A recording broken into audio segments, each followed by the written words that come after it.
this is an iHeart podcast. Guaranteed human. With no fees or minimums on checking accounts, it's no wonder that Capital One Bank Guy is so passionate about banking with Capital One. If he were here, he wouldn't just tell you about no fees or minimums. He'd also tell you about how Capital One cafes are open 7 days a week to assist with your banking needs. Yep, even on weekends. It's pretty much all he talks about, in a good way. What's in your wallet? Terms apply. See CapitalOne.com/bankguy. Capital One N.A., member FDIC. Work can be a little weird. Cringy training seminars, coworkers who won't stop talking about their plant, forgetting the mute button at an inopportune moment. We have to deal with a lot on any given workday. Sometimes it can feel hard to thrive and move forward in your career. Well, that's where LinkedIn comes in. LinkedIn helps you get ideas and insights from experts in your field, connect with people professionally, grow your network, and access tools designed to help you find the right fit for your next role. Whether you're just getting started, figuring out your next move, or looking to accelerate your career, LinkedIn is built to support you at every stage, because LinkedIn is the network that works for you. Visit linkedin.com/knowstuff to learn more. Hi, everybody. Welcome to Stuff You Should Know Selects. It's a Saturday, but I'm here anyway because I love you. This week, I am choosing The Wind Cries, Typhoid, Mary from October 13th, 2011. And to be honest, I picked this one, well, for a couple of reasons. A is because I love it. I love our history podcasts, and this one was super, super interesting.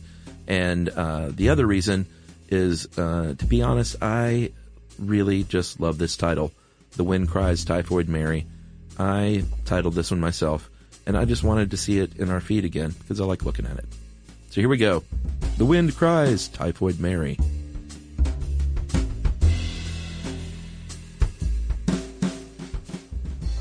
Welcome to Stuff You Should Know from HowStuffWorks.com.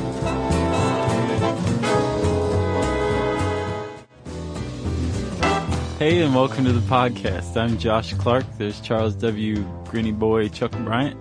And Jerry. Yeah. Back in his house. Yep. No more guest producing. No. That was a rough week. Sure was. But she's back. Yeah. Hey, Jerry. Did you hear that, everybody? Probably not. Chuck. Yes. Jerry. Have you guys ever heard how much manure a horse produces in a day? I'm glad you went with this. Never really occurred to me. Go ahead. 25 pounds. 25 pounds of manure. Did you do the math?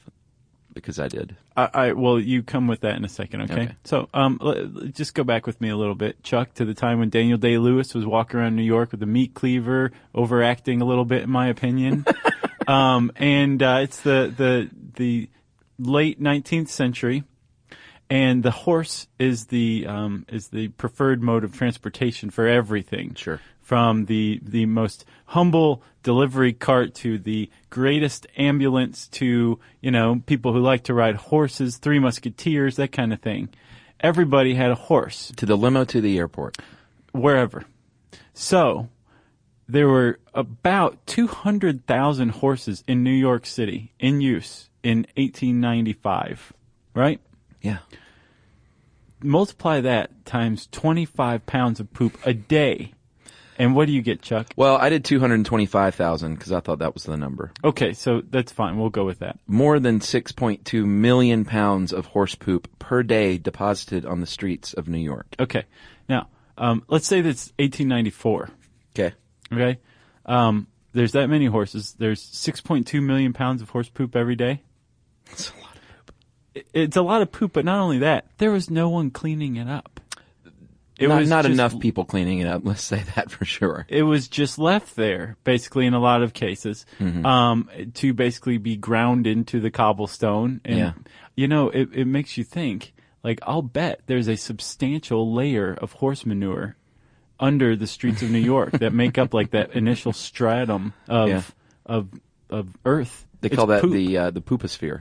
Right. I think. Oh wait, that would be in outer space. No, because the lithosphere is is it? Part okay. Yes, so you were dead on. Thank you. The pooposphere. 1895, things changed a little bit. The New York institutes a Department of Health and a group of basically an army of cleaning guys very much like the garbage man that Homer Simpson envisions in the garbage commissioner episode. I can't remember which one it is. Yeah. The Love Day episode is what it is. Okay. These guys, they're called White Wings. They are deployed to clean up the streets of New York, and they do a heck of a job. Yeah. And possibly the fact of the episode, if I may take it. Please. This is where the term cleanliness is next to godliness is coined. Pretty cool. The New York Department of Health slogan in 1895. Downtown New York, Josh, at the turn of the century back then, was a disgusting, filthy place. And yet, I love New York. I love the history of New York. We both watched the same Nova video on Typhoid Mary today, and they had photos of mountains of manure pushed to the sidewalks, and sort of like if you ever been in New York on garbage day, imagine all those garbage bags as poop. Yeah, but not poop in bags, just mounds of poop. And they were dead animal carcasses. Did you see that one shot? Probably. It was like these boys playing in the street with just a dead horse right in the middle of their little stickball diamond. Yeah. I guess he was home base or something. Yeah. And it was just a foul, disgusting, unclean, unsanitary place, which, like you said, led to the formation of the Department of Sanitation. Right. So the Department of Sanitation was imbued with a lot of clout from the get-go. Problem. Yeah. And as you said, the Nova documentary on Typhoid Mary, it's called like The Most Dangerous Woman in America, I believe. I think so. But it's also on YouTube under Typhoid Mary Nova. Yeah, that's good. It was. But they had a lot of clout. They could forcibly inoculate you with these newfangled inoculations. They could forcibly remove you to a quarantine island, and New York had a bunch of them. Yeah, that was popular at the time. Yeah, but basically your civil liberties could be entirely suspended without any sort of due process of law. And you were considered sick. And a lot of this was based on this new understanding of science, of germ theory, thanks to our buddy Louis Pasteur. Bacteriology. Yep. So the problem was science reporting hadn't been established yet. So all of the people who were in charge understood what was going on. They understood germ theory, they understood inoculations, they understood forced quarantine, but no one had explained it to the public fully. Right. So it's a recipe for disaster. Right. So there's this thing called typhoid, I'm sorry. And apparently they were one and the same until the 19th century. About this time, typhus and typhoid fever, were separated. But typhoid fever, which is the star of this, co-star of this episode, sure, is particularly nasty, isn't it?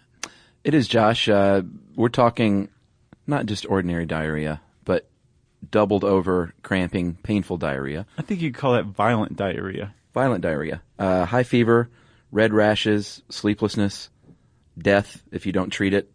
A lot of people through history have been stricken with it, including Mary Todd Lincoln, Georgia O'Keeffe, Ravi Shankar, Roy Cohn. Frank. Oh, really? No.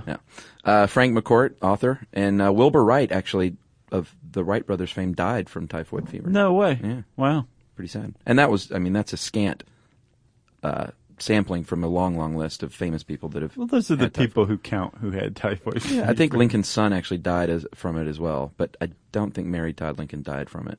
Yeah. But you can. It happens. No, she died of gunshot wound to the head. Insanity or something like that is what they would have called it. No, that was Abraham Lincoln. Hysterics, right. Okay, nice. So before we started to get a handle on typhoid fever, it's caused by the bacterium Salmonella typhi. It's a type of salmonella. And before we got a handle on it with antibiotics, apparently 12% of people died from typhoid. So it was a big public health problem. Yeah, in New York especially, there were 4,000 new cases per year and killed 1 in 10 people at the time. Or 1 in 12%. Okay. However that goes. Was that nationwide? Yeah, as I understand it, before antibiotics. Gotcha. So let's even just say 10%. That's a big public health problem. And because it's spread by the bacterium Salmonella, did that come out weird? Because it did in my head. Slightly. A little bit of the lazy tongue there. Because it's spread through Salmonella, or because it's a result of salmonella, it's very, very easily spread from handling your own poop, e.g. using the bathroom, not washing your hands, and then handling food, uncooked food specifically. Yeah. It was normally considered to be like a disease of the lower classes. Yeah. Until 1906, was it, Chuck? The summer of 1906, in a wealthy quarter of the United States on Long Island called Oyster Bay. Billy Joel's home, I believe. It's neither here nor there. Okay.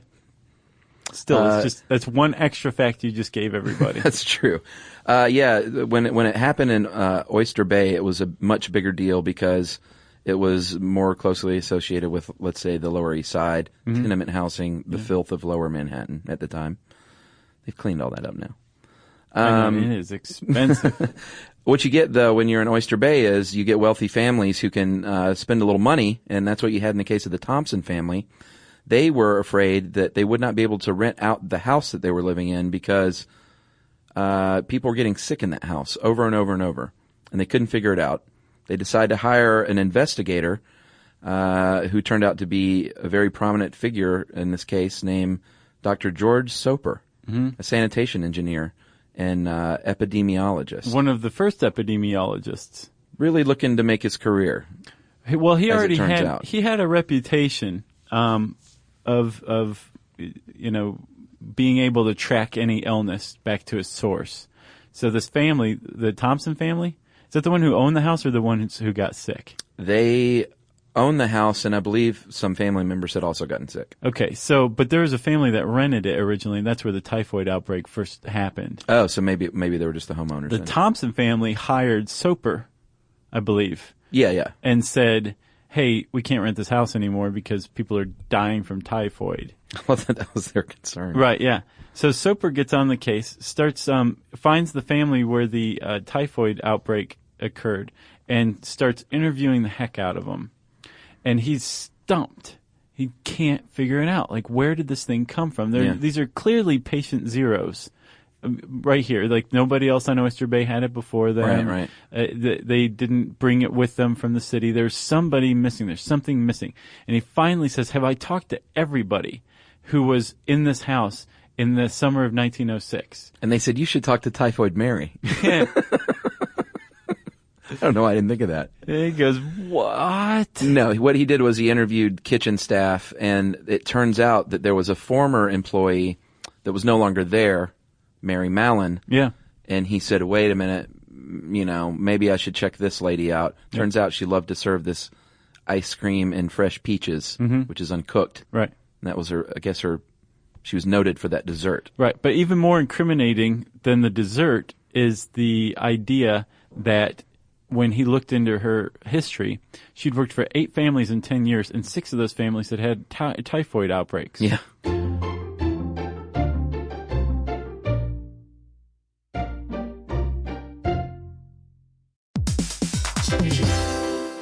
Hey everybody, here's a fact for you. In the United States, there is a break-in every 26 seconds, and that means that somewhere right now, an intruder is getting closer. And the problem with most security systems is that they only alert you after the break-in has started, and that's too late. Well, that's what makes SimpliSafe different. They use alerts. SimpliSafe's U.S.-based live agents, they identify threats on your property and help deter them before they actually break in. So the intruder never gets into your house. The crime is stopped before it even starts. That's right. And another great thing about SimpliSafe is they have no long-term contracts. They give you peace of mind and great value with their monitoring deterrence plans because they just start at about $1 a day. Yeah, SimpliSafe sent us a setup years back, and I still use mine every day. Yeah, and apparently setup, you can do it by yourself in under 30 minutes, so it's a really good value and it doesn't take long. So if you want to experience the SimpliSafe peace of mind, you can take advantage of the SimpliSafe discount offered to Stuff You Should Know listeners. Right now, you can get 50% off your new system by visiting simplisafe.com/stuff. That's half off at simplisafe.com/stuff. There's no safe like SimpliSafe.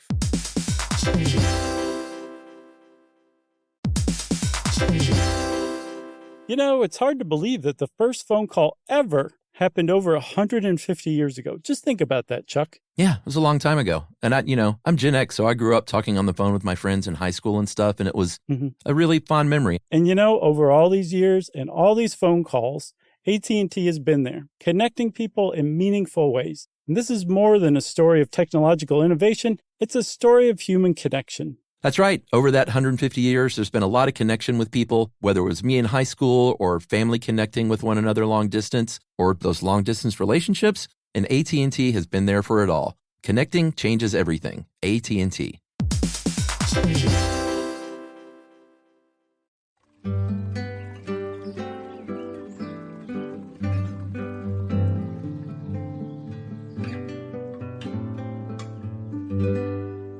So, he began to think that there was something special about Mary Mallon, and that she was what's called a healthy carrier, meaning, and I'm just going to paraphrase this awesome way that Nova Doc put it, right? When you get typhoid fever, there's almost always a clear winner. If the bacteria wins, you die. And if you win, if your immune system wins, the bacteria dies. But there's sometimes where there's a stalemate, where your immune system continues to function and you live, and the bacteria continues to live in your system, which means you're healthy, but you're also extremely contagious. Yeah. And that's what Soper came to believe Mary Mallon was. So she actually had typhoid fever, but her immune system was able to suppress all of it. Right. Except the killing of all the bacteria part. Right. So pretty cool. Soper, or not cool, but interesting because this is brand new. Yeah, and this guy's time. on the cutting edge of this kind of thinking. Yeah, and he knew, potentially she could be the face of bacteriology. The first bacteriology lab had just set up in New York City, and it was a burgeoning, not industry, but science. So he was like, man, this is really going to put me on the map if I can prove this at least. So he didn't have any training in science reporting either, though, did he? He didn't have training in people skills, evidently, either. He goes to her and he's like, I finally found you. I believe you're infected with typhoid, so I need samples of your stool, your urine, and your blood. By the way, my name is George Soper. Good to meet you. Yeah, and she's like, oh, no, you're not. Yeah, so it's about this time that Mary Mallon... Well, who is she? We should describe who she is, at least. Oh, go ahead, Chuck. Mary Mallon was Irish. Right. She, Irish, came over as a teenager by herself. Mm-hmm. She was born in the poorest county in Ireland. And Ireland at that time, especially in the poorest county, not a great place to be. No. Also dirty, also lots of death and dying and filth and disease. And she was born in 1869, so I think that's on the heels of the potato famine, if not still in the middle of it. So she comes over as a teenager, lives with her aunt and her uncle who pass away, and then is basically on her own in New York. And by all accounts, as a result of how she grew up and then being on her own in New York, she was very, very tough and fiery. And independent and resourceful. Like, had it been anyone else, this might not have gone down like this. No, huh? They picked, literally, not picked, but as it turns out, it sounds like she was the toughest, most obstinate, stubborn, fiery woman in New York City. Right.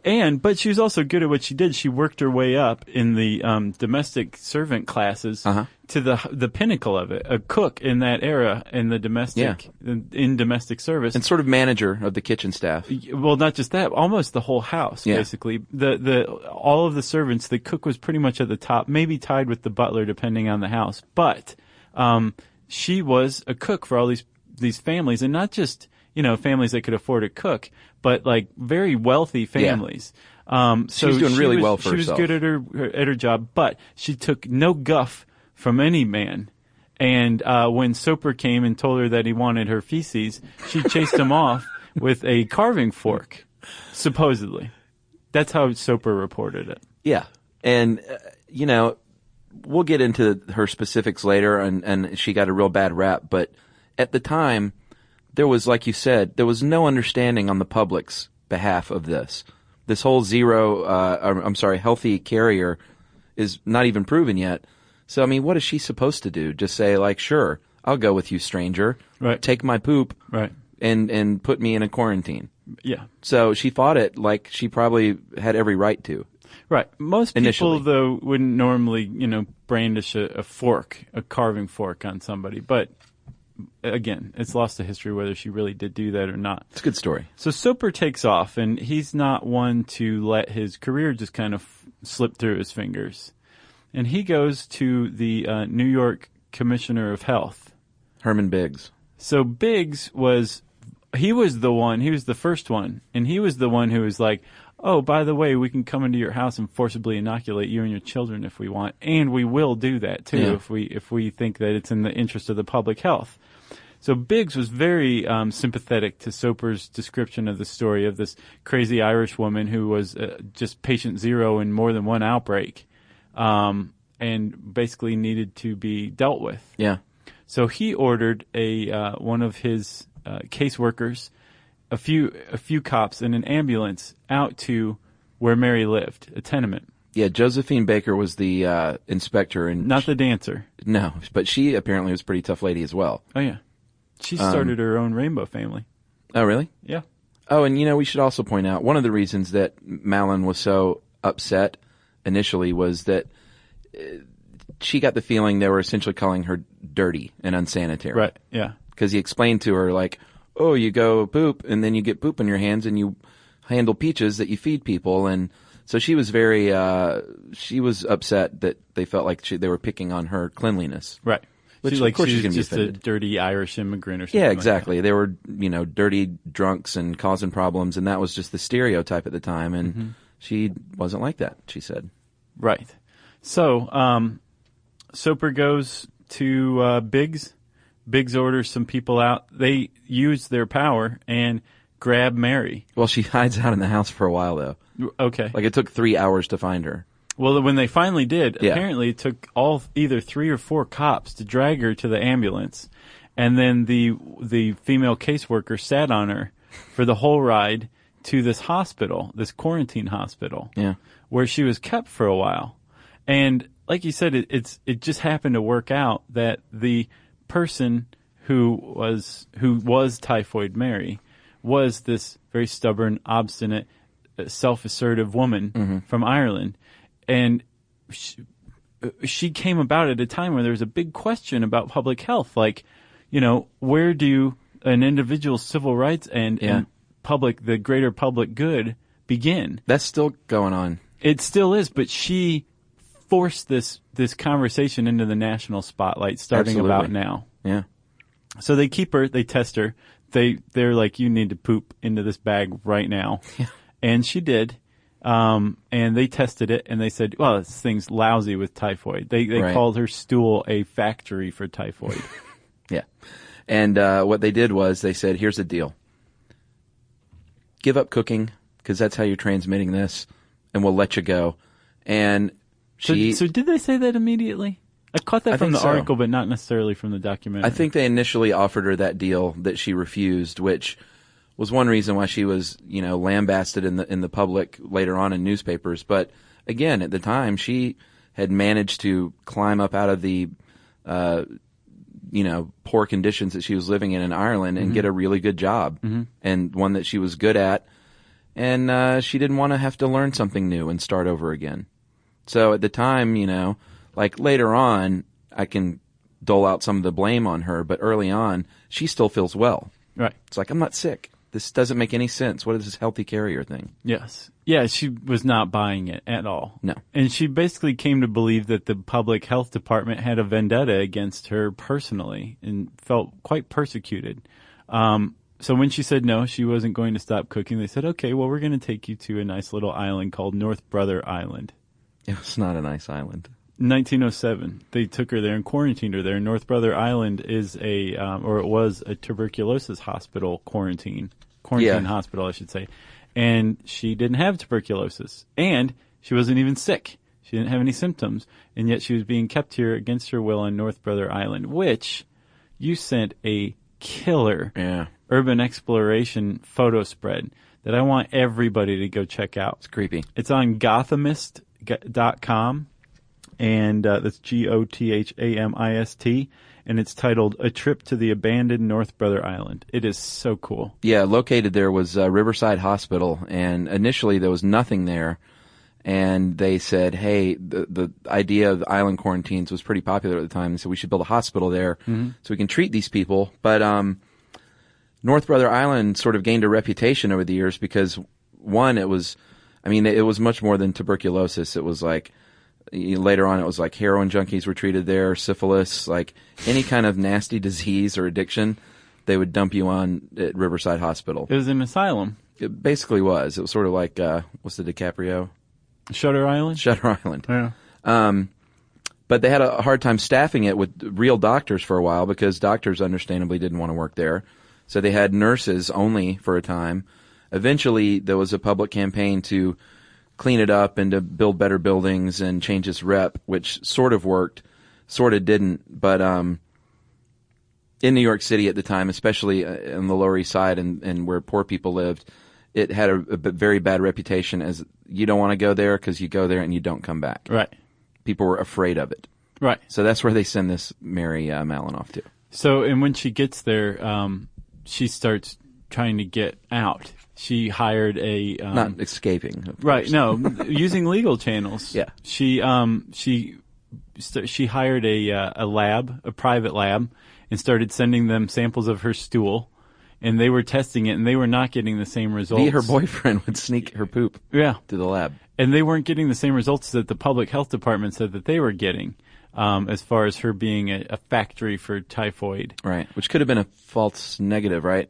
It could have been. Because they said that you don't always find it in the testing. Isn't that what they said in the documentary? I believe so. But there was a discrepancy, and it was enough for her to get her day in court. Yeah, New York Supreme Court.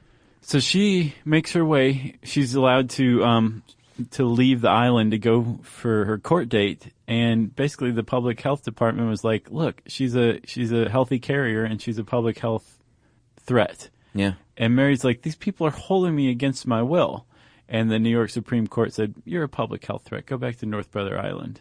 Yeah, and around the same time, it started getting newspaper coverage courtesy of William Randolph Hearst, who may have financed her law. That's crazy. Her legal expenses. I imagine it was great for the papers, so yeah, I could see him throwing a little money toward it. Totally. But that's where she was dubbed Typhoid Mary, and that's where the public sentiment really swung, because she was painted as someone who was willingly giving people typhoid fever. Right. Well, no, she was Not called purposely. Typhoid Mary because they were protecting her her identity as well. That didn't work too well. No. So Mary goes back to North Brother Island and is there for another. Well, she was there for 3 years total, I believe. And in the third year, New York City got a new health commissioner, and he was not about basically squashing people's civil rights. Literally. So he not only freed her, he got her a job. Yeah, and a lot of people, while she was incarcerated, and it was an incarceration, I guess, there were a lot of people that did cry out for her release at times, public officials even. Mm-hmm. But the Department of Health, basically it was such a unique case, they wanted to experiment on her and said, no, we're going to do some tests on her and not let her out. Well, they did do some tests on her. They thought that perhaps her gallbladder was the culprit. Yeah. So they were like, we're going to take your gallbladder out. And she's like, no, you're not. Yeah, she's like, nobody's touching me. She was afraid they were going to kill her. Well, it could have too. They did forcibly medicate her. They tried some stuff out, and she said that she wrote in a diary that if they keep this up for much longer, she'll surely die because it's just the side effects were so horrid. So it wasn't just like, hey, stay in this cottage. There's a nice view of the water. It was rough for her, in addition to the civil liberties being squashed. Exactly. And so, as you pointed out, the new commish comes in, Letterly, of Public Health, and a bit more sympathetic. Like you said, he found her a job in laundry, which apparently was the bottom of the barrel for a woman's career aspirations. In domestic servant. Like no money, quarters. Like the lowest pay, the worst work. And she was like, this sucks. I don't want to do this. Right. I don't want to work in the laundry. Did you know that Atlanta has one of the taxi drivers in Atlanta is a Ghanese king? No way. That's what I thought of when I was reading about that when she got a job in the laundry. And it's like she worked her way past that. She's way past that. Is he really? There's a Ghanese king. It's like Coming to America, who operates a cab here in Atlanta. Ain't none but Elchperm. Yeah, that was a good movie. Dude, I could quote it from heart, I think. In full. Let's start. Okay. Bark like a dog.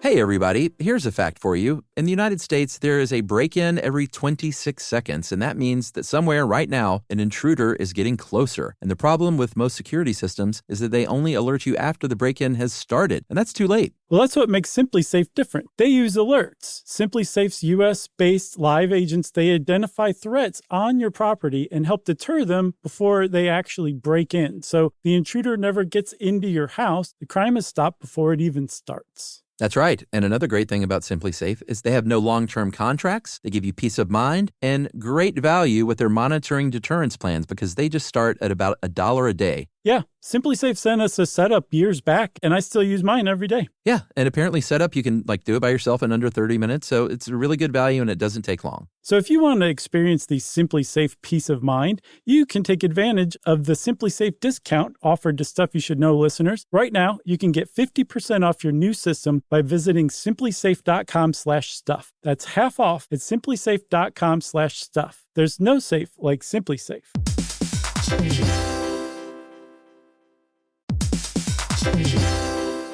You know, it's hard to believe that the first phone call ever happened over 150 years ago. Just think about that, Chuck. Yeah, it was a long time ago. And I'm Gen X, so I grew up talking on the phone with my friends in high school and stuff, and it was a really fond memory. And over all these years and all these phone calls, AT&T has been there, connecting people in meaningful ways. And this is more than a story of technological innovation. It's a story of human connection. That's right. Over that 150 years, there's been a lot of connection with people, whether it was me in high school or family connecting with one another long distance or those long distance relationships. And AT&T has been there for it all. Connecting changes everything. AT&T. Stuff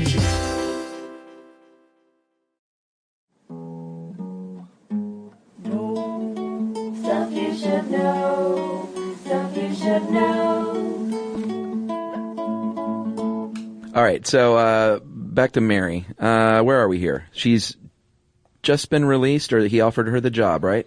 Yeah, and she's out, and she's making after 3 contact. years. Yeah, but she's making contact with the health department. They're like, we need to be able to keep up with you and make sure we know what you're doing and everything. And then they're like, we know where she is, we know what she's doing, we talk to her every day, and okay, we lost her. Yeah, we don't know where she is anymore. Yeah, it's pretty cool at the time. You could disappear. Yeah. And if you don't leave a forwarding address, it's like, oh, well, yeah, no Google searching going on there.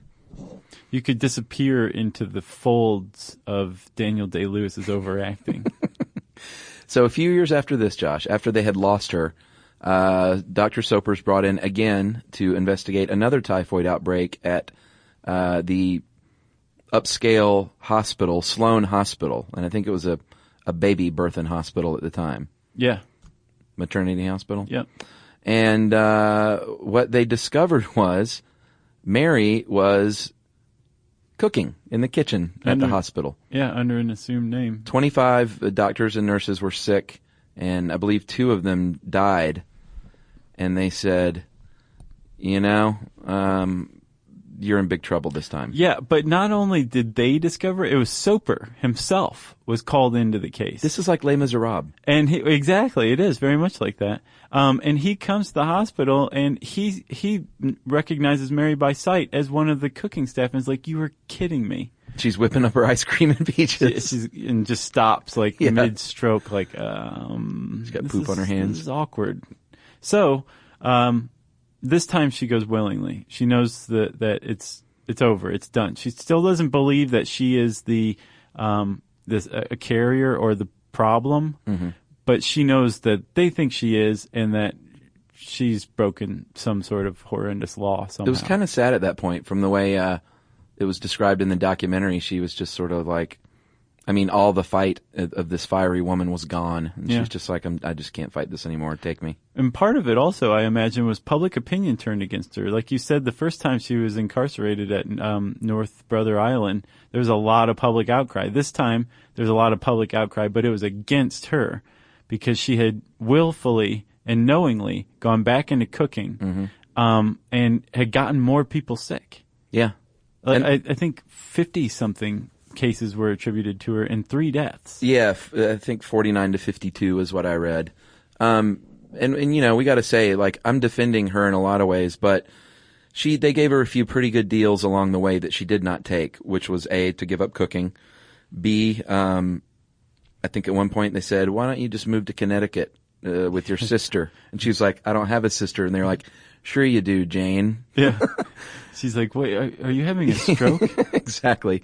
So she didn't take him up on that offer. And Soper promised her 100% of the profits of a book that he would write about her and about the situation. And she was like, no. Yeah. No. And wasn't that weird? Anthony Bourdain is one of the experts in that Nova documentary. Yeah. A little odd. Yeah. I guess he knows his Typhoid Mary. Yeah. He lives on Oyster Bay, I guess. With Billy Joel. So the legacy of Typhoid Mary is this great debate over how much civil liberty, how many civil rights does a person get to keep when they pose some sort of public health threat? And I guess the answer to that is contagion. Yes. Have you seen it? I have not. You did the other night, right? Yeah, was it good? I like it. Was it frightening? No, it definitely, like, I don't, my back was tense the whole time. Yeah. It wasn't frightening, but it was good. There was a really good editorial piece, too, that I read. I sent you, where basically this could have gone down in so many different ways. It was sort of like the perfect storm of headstrong woman, health guy that didn't have a lot of people skills. They said his opinion was if that initial meeting had have gone down differently, the whole history might be rewritten. But it went down as them butting heads and just got worse from there. Mm-hmm. It's pretty interesting. Yeah. So, Typhoid Mary, was she a bad person, Josh? Oh, I can't. I reserve judgment on historical figures. Okay. I don't know enough about them. Yeah, I think you can only judge your contemporaries, really. All right. What about me?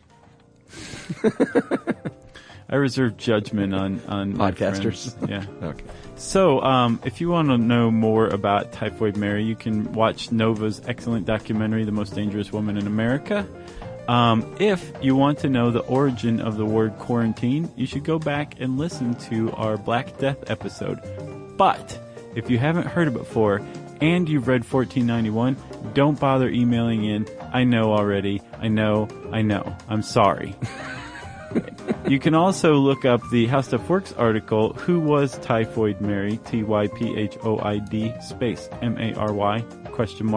You want to type that into the search bar at howstuffworks.com, and that means it's time for listener mail.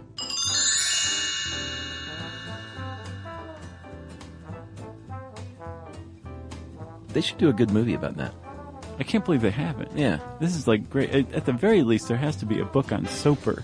Like, this is the kind of thing that the public's eating up right now. Yeah. You know, thanks to this SARS, thanks to this economic collapse, you know? The SARS guard. Did you ever see that Saturday Night Live skit? Uh-uh. It was during the SARS outbreak, and the SARS guard, the actor, what's his name? Peter Sarsgaard. He was on there pitching. It was like a little infomercial, and he's pitching the SARS guard. Awesome. Alrighty. Josh, I'm going to call this Moon Smackdown. The nicest Moon Smackdown we got. All right. Because we got a lot of them, and this guy was actually really Let's get this over with. kind about it.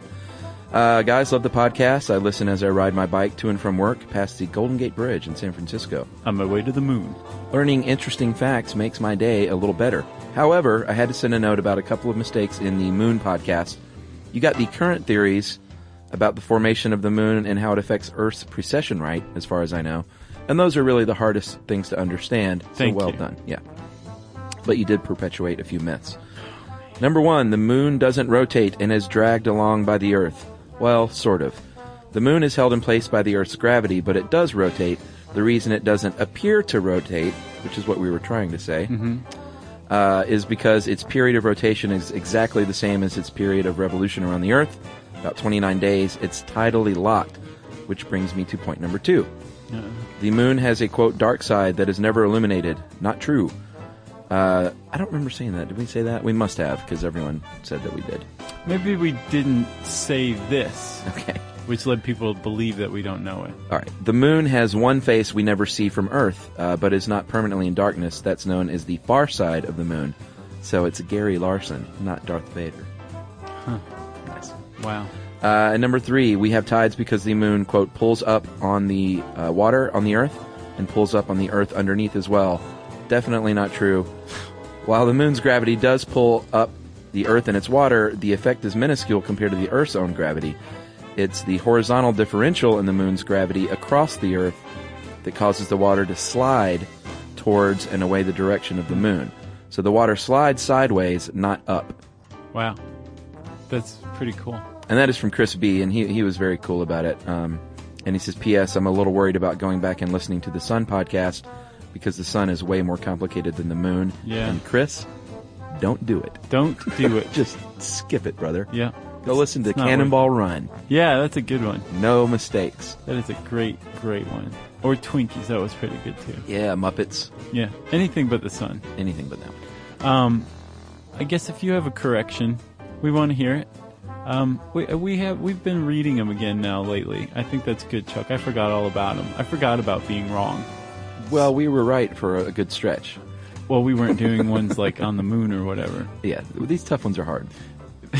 Yes, they are. Yes. If you have a correction, you can tweet it to us at SYSK Podcast. You can see us on Facebook at facebook.com/stuffyoushouldknow.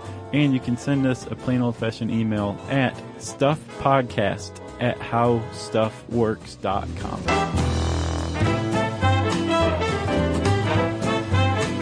For more on this and thousands of other topics, visit howstuffworks.com.